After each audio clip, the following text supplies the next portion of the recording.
Sem dúvida alguma, estamos vivendo um momento mais depravado da história do ponto de vista sexual. Talvez ou certamente, esta geração atual seja a mais depravada de todos os tempos.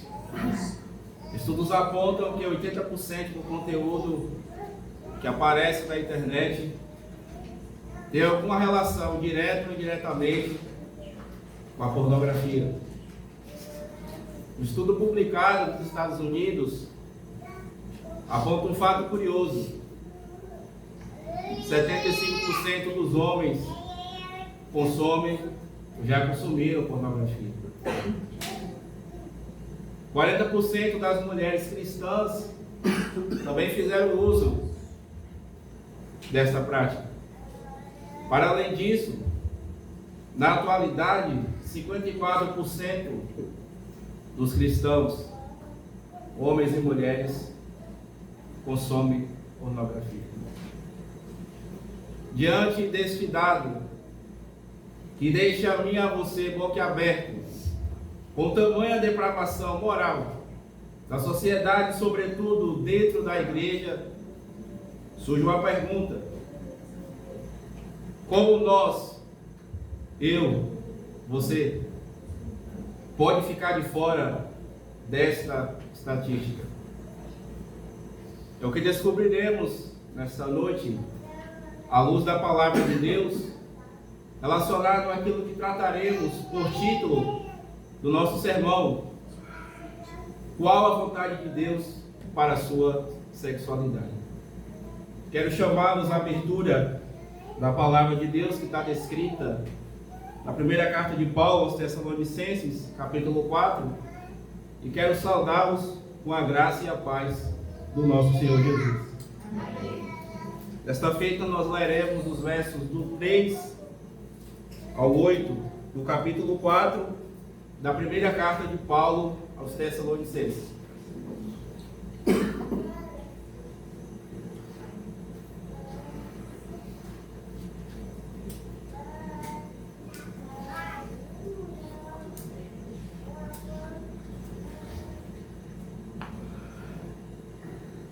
Primeira carta de Paulo aos Tessalonicenses, capítulo 4, nós leremos os versos do 3 ao 8.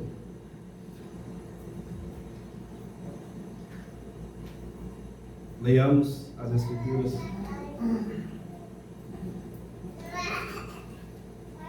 Pois esta é a vontade de Deus, a vossa santificação, que vos abstenhais da prostituição, e cada um de vós saiba possuir o próprio corpo em santificação e honra, não com desejo de lascívia como os gentios que não conhecem a Deus. E que nesta matéria ninguém ofenda nem defraude a seu irmão, porque o Senhor, contra todas estas coisas, como antes vos avisamos e testificamos claramente, é o vingador. Porquanto Deus não nos chamou para a impureza, e sim para a santificação.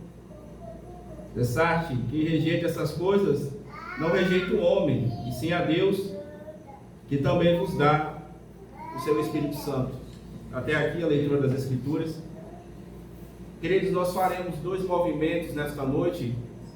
O primeiro deles, nós falaremos de modo breve sobre o contexto da carta, de modo a memorizarmos ou a lembrarmos daquilo que nós já falamos anteriormente. E o segundo movimento, nós vamos falar quais as razões, o porquê que Paulo escreve, sobretudo, de modo específico, este capítulo que nós lemos, capítulo 4, que vai tratar de um modo direto sobre a sexualidade. Então, isso posto, esta carta foi escrita pelo apóstolo Paulo, como nós já dissemos em outras oportunidades, com o propósito de que a igreja fosse santa e irrepreensível até a vinda de Cristo. O tema do apóstolo Paulo é claro e direto. Ele quer mostrar à igreja a realidade da segunda vinda de Cristo. Cristo vai voltar. Como vocês devem se preparar para isso? É isso que ele vai trazer da sua carta. No capítulo 1 ao 3, o apóstolo Paulo vai mostrar como que o Evangelho chegou à cidade de Tessalônica, quais as circunstâncias em que o Evangelho foi recebido, o que esse Evangelho que os irmãos outrora receberam produziu no meio deles. Nos capítulos 4 a 5, Paulo vai mostrar como a igreja deveria permanecer nesse Evangelho que eles haviam recebido. Então, basicamente, nos capítulos 1 ao 3, Paulo vai falar da recepção ao Evangelho, e 4 ao 5, na permanência ao Evangelho de Jesus Cristo. O segundo movimento é por que Paulo escreveu o capítulo 4, quais foram as razões, o que Paulo tinha em mente, o que o motivou a escrever o capítulo 4, sobretudo os versos 3 a 8. Tinha pelo menos 3 problemas que motivou o apóstolo Paulo a falar sobre sexualidade nesta carta. A primeira coisa é que a imoralidade sexual é uma coisa muito familiar para a cidade de Tessalônica. Aliás, a Grécia como um todo era extremamente imoral. E a cidade de Tessalônica também ficava nesse bojo. Havia em Tessalônica rituais voltados à prática da prostituição. E não havia um combate ferrenho, aquilo que a palavra condena ferozmente. Mas para além disso, a segunda coisa que levou o apóstolo Paulo a escrever este capítulo era o incentivo que a cidade de Tessalônica promovia para a prática da imoralidade sexual. Havia um movimento chamado gnosticismo. Eu não vou falar a fundo sobre ele, mas eu quero, de modo breve, resumir. O gnosticismo dizia a seguinte tese: bem, o corpo é mau e o espírito é bom. Já que o corpo é mau, nos entreguemos aos prazeres. Não vamos ter reservas. Já que a matéria é má, é suja e não presta, então vamos nos jogar no pecado. A terceira coisa que motivou o apóstolo Paulo a escrever este capítulo era a promoção religiosa que estava por trás da prática da imoralidade sexual. Isso era uma coisa muito forte e patente na religião dentro da Grécia, sobretudo, como dissemos, na cidade de Tessalônica. Então Paulo ele escreve para irmãos que foram chamados eleitos de Deus, conforme ele diz no verso 4 do capítulo 1. Ele reconhece que esses irmãos são eleitos, eram eleitos, mas ao mesmo tempo há no apóstolo Paulo uma intensa e extrema preocupação com esses irmãos, para que eles pudessem manter a sua santidade na área sexual. Então, posto isso, nós encerramos aqui o primeiro e o segundo movimento com relação à contextualização da carta e com relação às motivações do apóstolo Paulo para escrever o capítulo 4. Dito isso, nós vamos agora nos adentrar aquilo que falamos de modo inicial. Qual é a vontade de Deus para a sua sexualidade? Nós vamos abordar este tema, este título, dos versos 3 a 8. O primeiro verso, no verso 3 do capítulo 4, a vontade de Deus, ela é clara. Santificação, não satisfação carnal.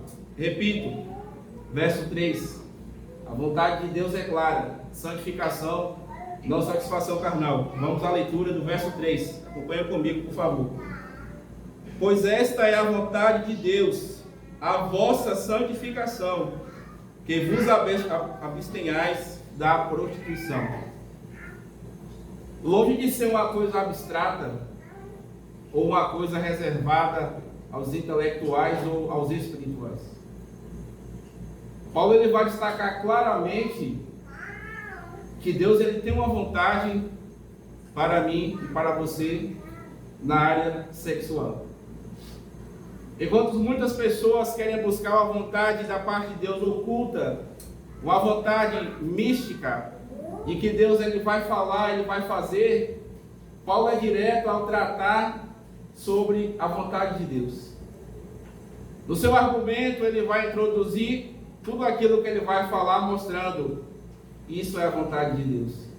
O seu argumento será finalizado no verso 8, deixando claramente também a vontade de Deus. O apóstolo Paulo está mostrando que todo o enredo daquilo que ele vai falar sobre a sexualidade cristã está em uma atmosfera da qual é o querer de Deus direto para mim e para vocês. Mas qual vontade é essa, Paulo, que Deus ele tem para a sua igreja e que ele quer que cumpramos? Que vontade é essa? A vossa santificação, que vos abstenhais da prostituição. Esses irmãos eles foram chamados por Deus para serem santos. E a santificação, basicamente, ela envolve dois aspectos. O primeiro é o estado em que estamos.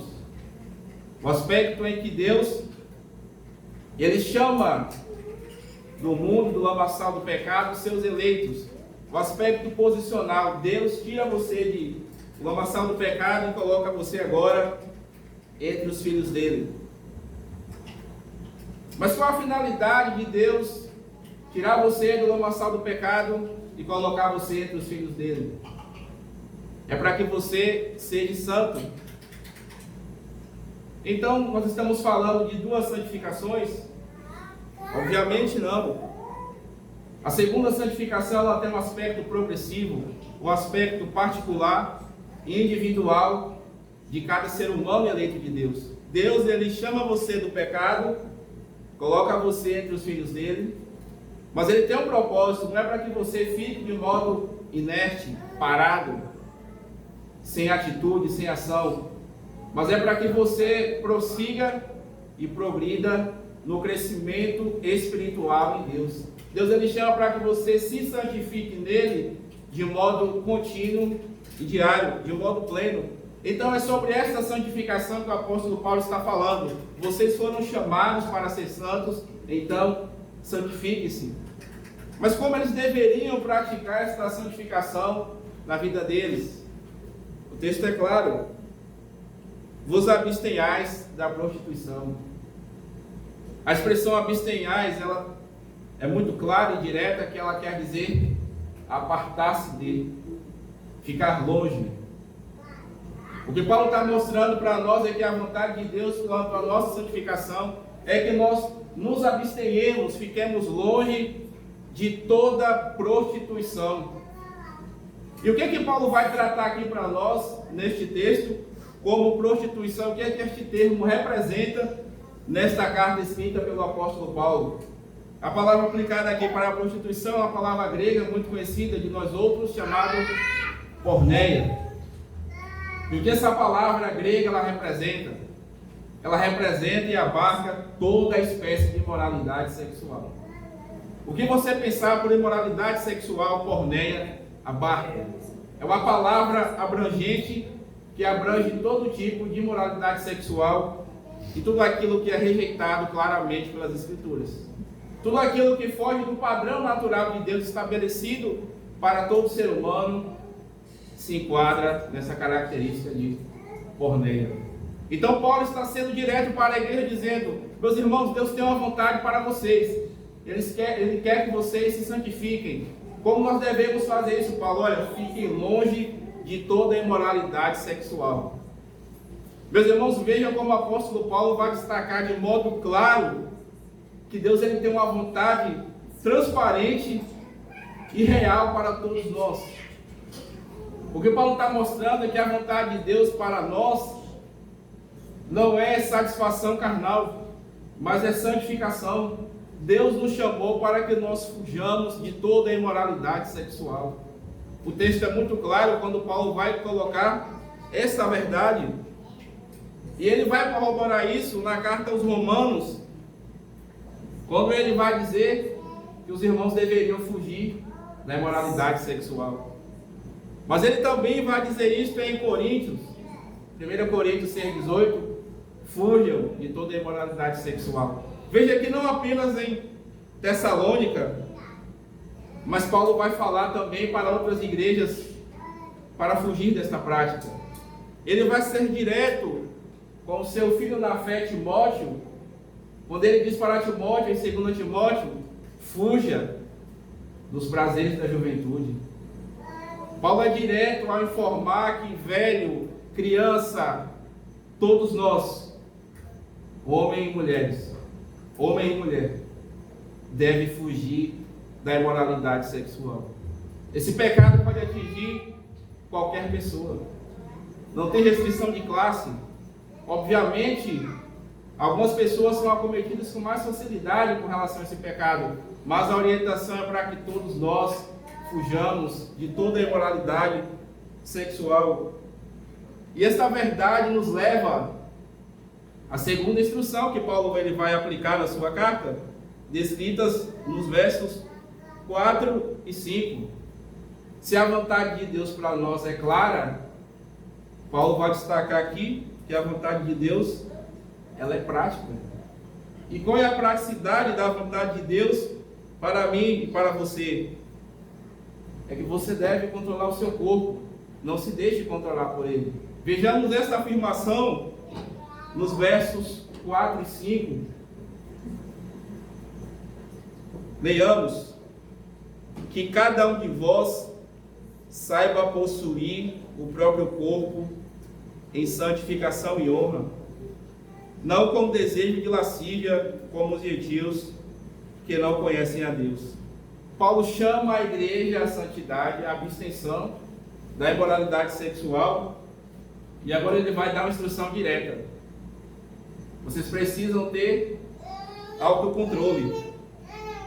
E o termo usado aqui por Paulo, que cada um de vós saiba possuir o seu próprio corpo, a expressão possuir nada mais é do que controlar-se.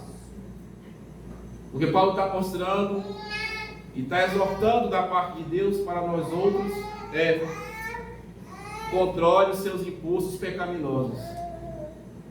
O que Paulo está destacando para nós é que cada ser humano, cada eleito de Deus, ele deve e tem a responsabilidade de se autocontrolar contra os seus impulsos carnais pecaminosos.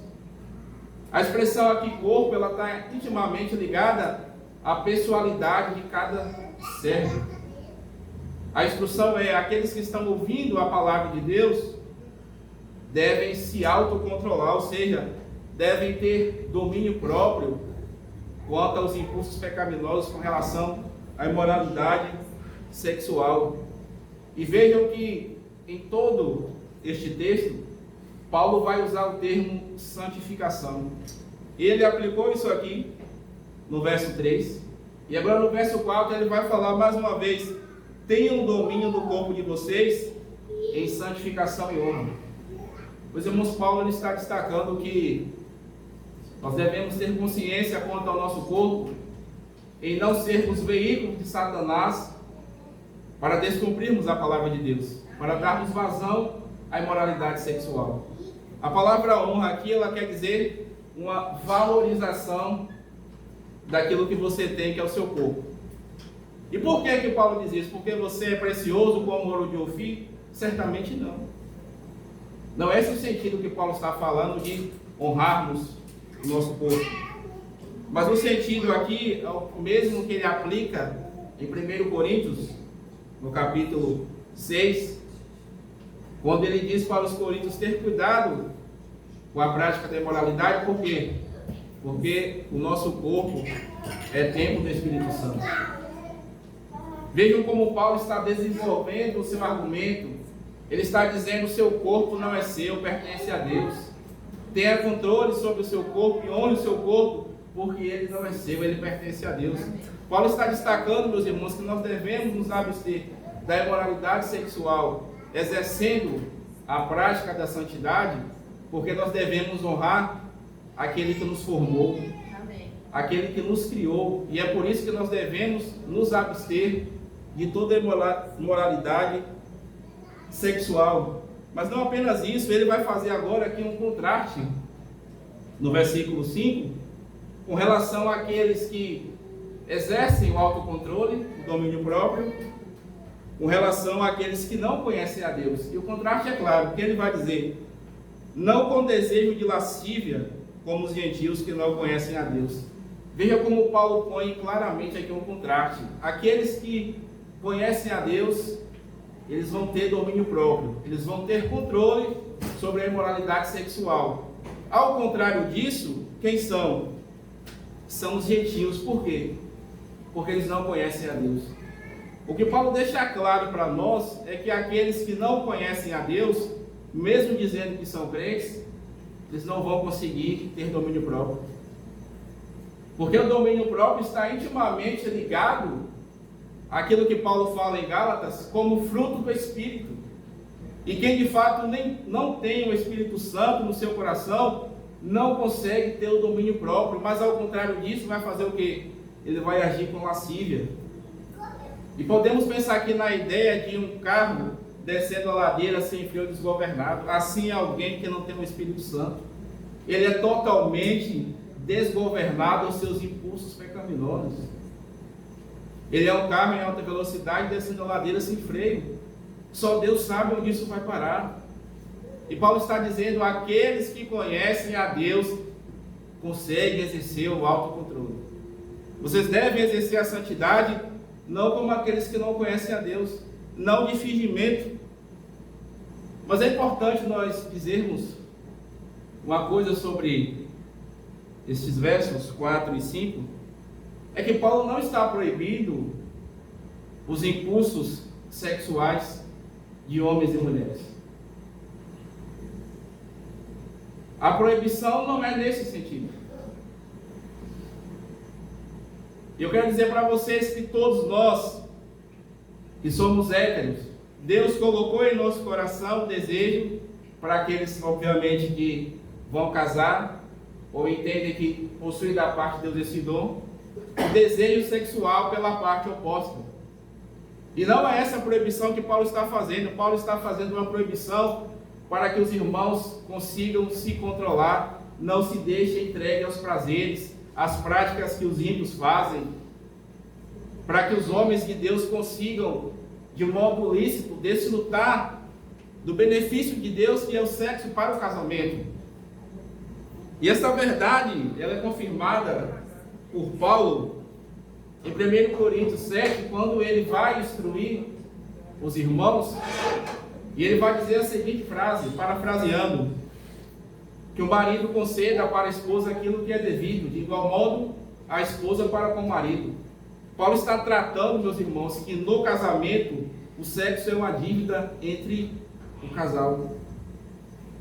Paulo está demonstrando que é lícito que o casal desfrute deste benefício da parte de Deus.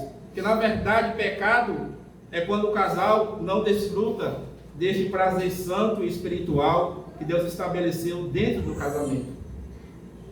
Mas o que as pessoas elas querem fazer nesta última hora? Elas querem mudar o padrão de Deus, o padrão natural. As pessoas querem desfrutar daquilo que é lícito no casamento fora. As pessoas querem se entregar aos prazeres da vida sem medir as consequências, como se Deus não existisse. E é contra esses que não consideram a palavra de Deus, que ignoram a verdade das Escrituras, que Paulo está alertando. Vejam, eu falei anteriormente a vocês, a cultura estava influenciando fortemente a cidade. E o que acontece em nossa geração? Existe fortemente um avanço, uma influência da cultura dentro da igreja. Quantos jovens casam tendo relações?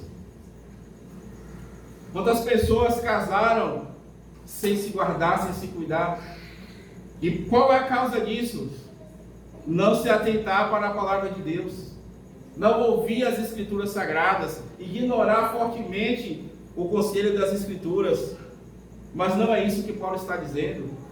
Ao contrário disso, ele está chamando a atenção para solteiros e para casados. Porque esta prática não acomete apenas solteiros.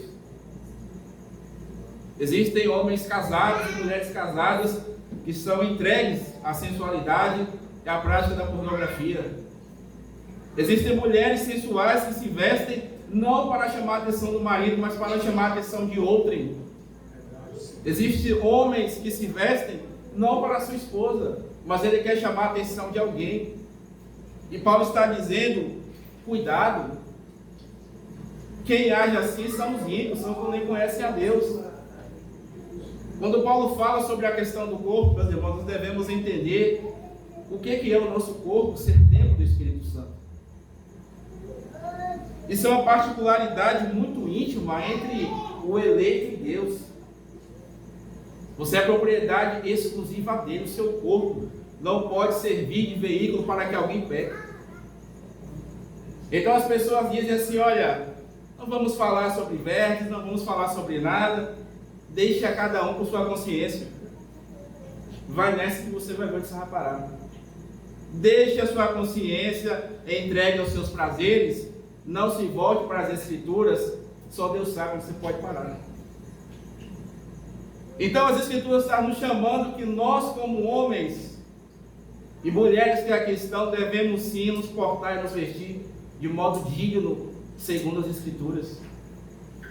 Você sabe como você deve se vestir. Você é eleito de Deus, você deve olhar no espelho e dizer, essa roupa está adequada para mim, sobre ele.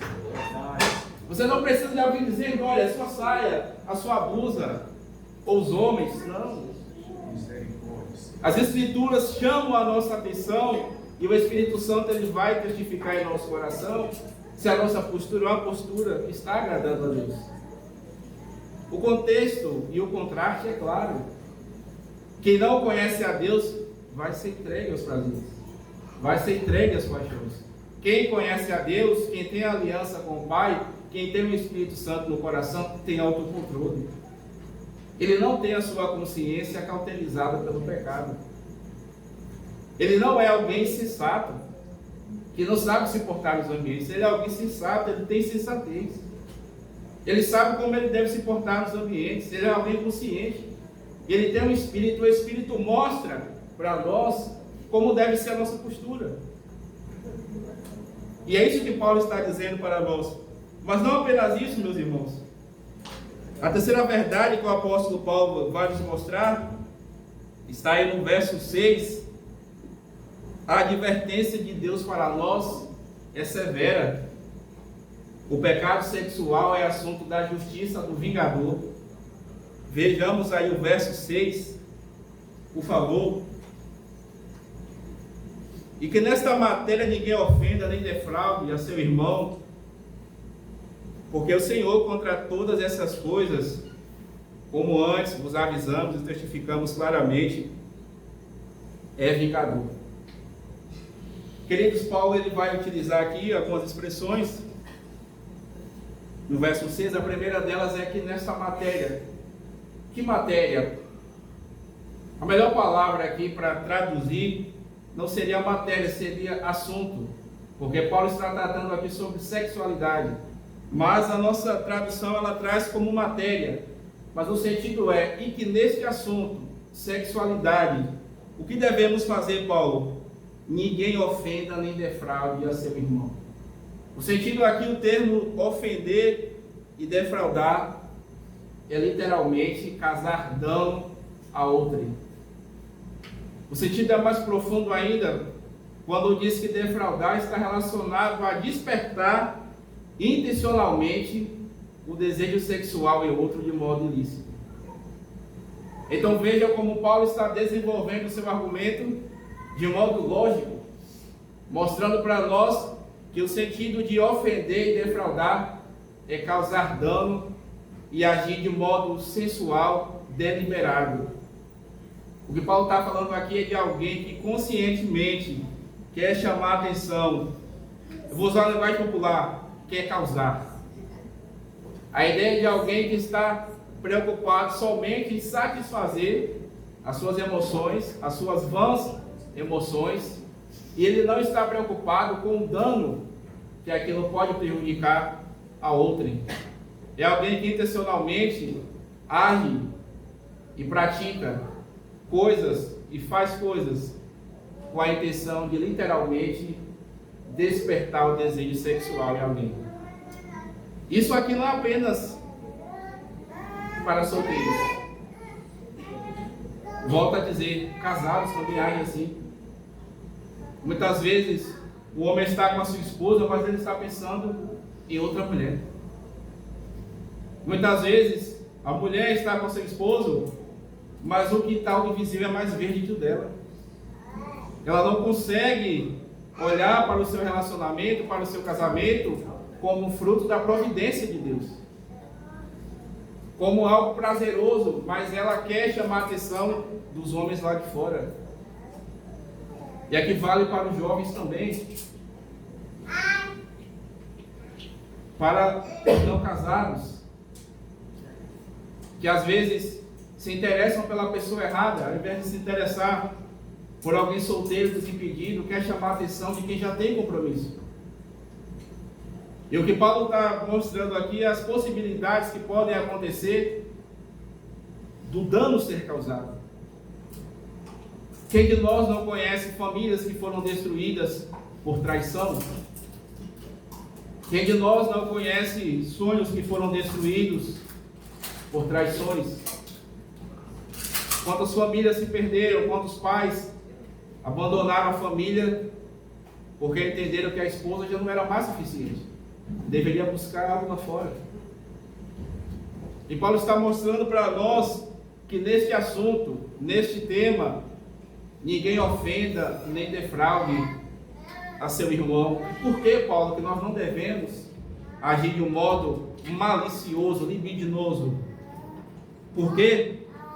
Porque o Senhor, contra todas estas coisas, como antes os avisamos e testificamos claramente, é vingador.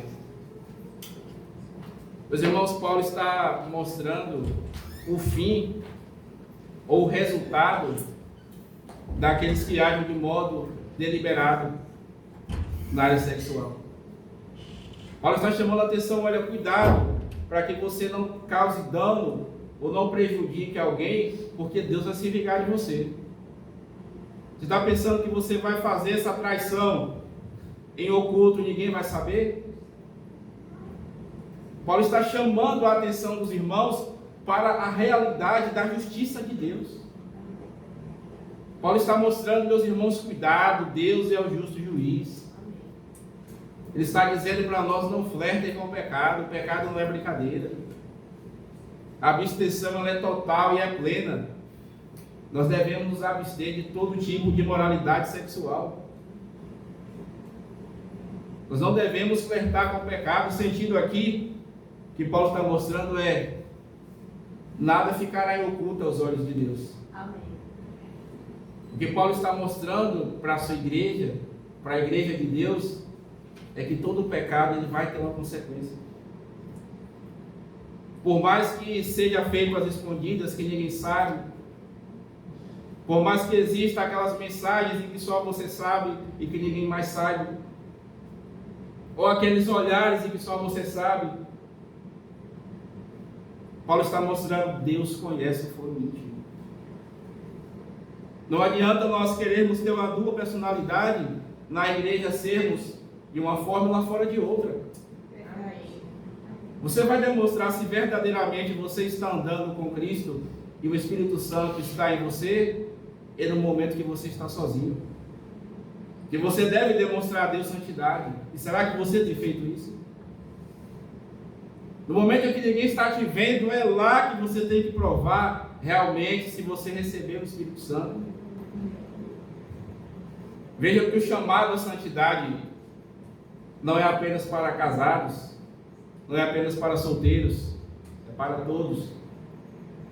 Todos nós devemos buscar da parte de Deus a santidade posicional e a santidade prática, desenvolver-nos em Cristo a nossa santidade, porque Deus, Ele é o vingador, e é isso que o salmista vai dizer no Salmo 94.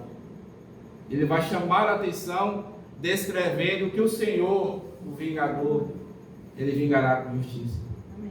A ideia aqui é que aqueles que foram feridos, Deus vai dar paga. Aqueles que feriram. Isso é muito grave e devemos ter muito cuidado com isso e fazermos uma autoanálise da nossa postura diante de Deus. Veja que a questão sexual é muito séria.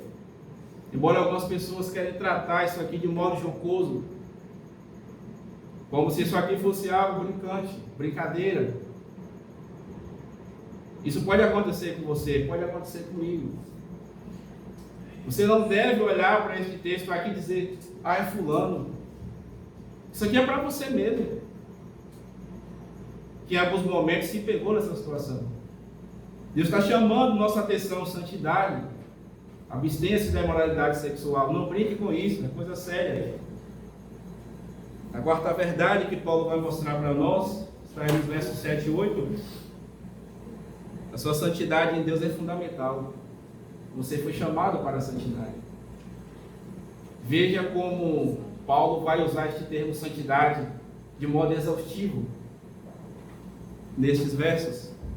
E olha o que ele vai dizer no verso 7. Porquanto Deus não nos chamou para a impureza, e sim para a santificação. Paulo ele vai colocar o chamado de Deus como uma vocação para todo crente. Veja como o chamado de Deus, a eleição de Deus aqui, Paulo vai tratar como algo vocacional. Ou seja, Deus te chamou de fato. Ele está reafirmando mais uma vez o chamado de Deus, que não deve ser tratado e levado de modo impuro. Mas ele vai fazer o contraste mais uma vez e dizer, ele te chamou para a santificação. Mais uma vez, Paulo está falando que Deus nos chamou e chamou para ser santo. Ou seja, você é santo para exercer santidade. Essa é a ideia que Paulo está trabalhando aqui, o chamado de nós outros como algo vocacional. E ele diz, meu amigo, você foi chamado por Deus, não para a impureza, e sim para a santidade. Paulo está reafirmando mais uma vez, sejam santos. E por que, Paulo? Destarte, quem rejeita essas coisas, não rejeita o homem, sim a Deus, e também vos dá o seu Espírito Santo. Meus irmãos, essa conclusão de Paulo para mim é algo fantástico.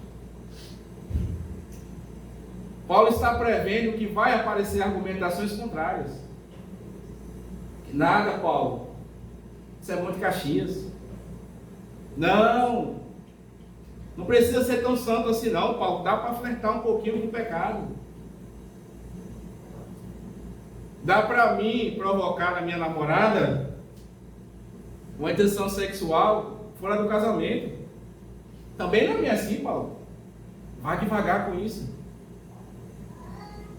Isso é diferente dos nossos dias? Quantas pessoas, ao ouvir a palavra de Deus, ignoram? Que nada sério para mim não. Paulo estava prevendo que essas argumentações iriam aparecer. Argumentos falaciosos para diminuir aquilo que Paulo estava pregando. Mas Paulo já disse inicialmente, esta é a vontade de Deus. Ele estava se colocando como mensageiro. E por isso que ele começa no verso 4, no verso 3, dizendo que esta é a vontade de Deus. E no verso 8 ele vai concluir, quem rejeita essas coisas, rejeita o próprio Deus. Meus irmãos, que conclusão fantástica. Paulo está mostrando que toda a sua argumentação não provém de si próprio. Ele está se colocando como mensageiro de Cristo, como um arauto de Deus para anunciar a verdade. Ele é alguém que está dizendo, olha, essa aqui é a vontade de Deus. Se vocês vão seguir ou não, é com vocês. E eu digo mais, se vocês negarem essas verdades, se entrarem pelo ouvido e saírem pelo outro, se vocês rejeitarem, vocês não vão estar rejeitando a mim, é o que Paulo está dizendo. Vocês vão estar rejeitando o próprio Deus. E por que, Paulo? Porque é Ele que dá o Espírito Santo. Veja que a rejeição à santidade sexual é uma rejeição direta e frontal ao próprio Cristo. Quando você ouve as palavras de Deus, como essas pregadas nesta noite, e você as ignora, você não está ignorando a mim, que sou um mero mortal. Você está ignorando aquele que é o Rei dos Reis. Você está ignorando aquele que deu a vida por você. E se isso não for suficiente para ti, se diante da pregação isso não incomodar a sua consciência, não diga que você é cristão. Se a imoralidade sexual não causa nenhum incômodo na sua vida, não tenha coragem de dizer que você é crente. Poupe-se disso. O chamado de Deus para todo cristão é sério. Deus exige fidelidade.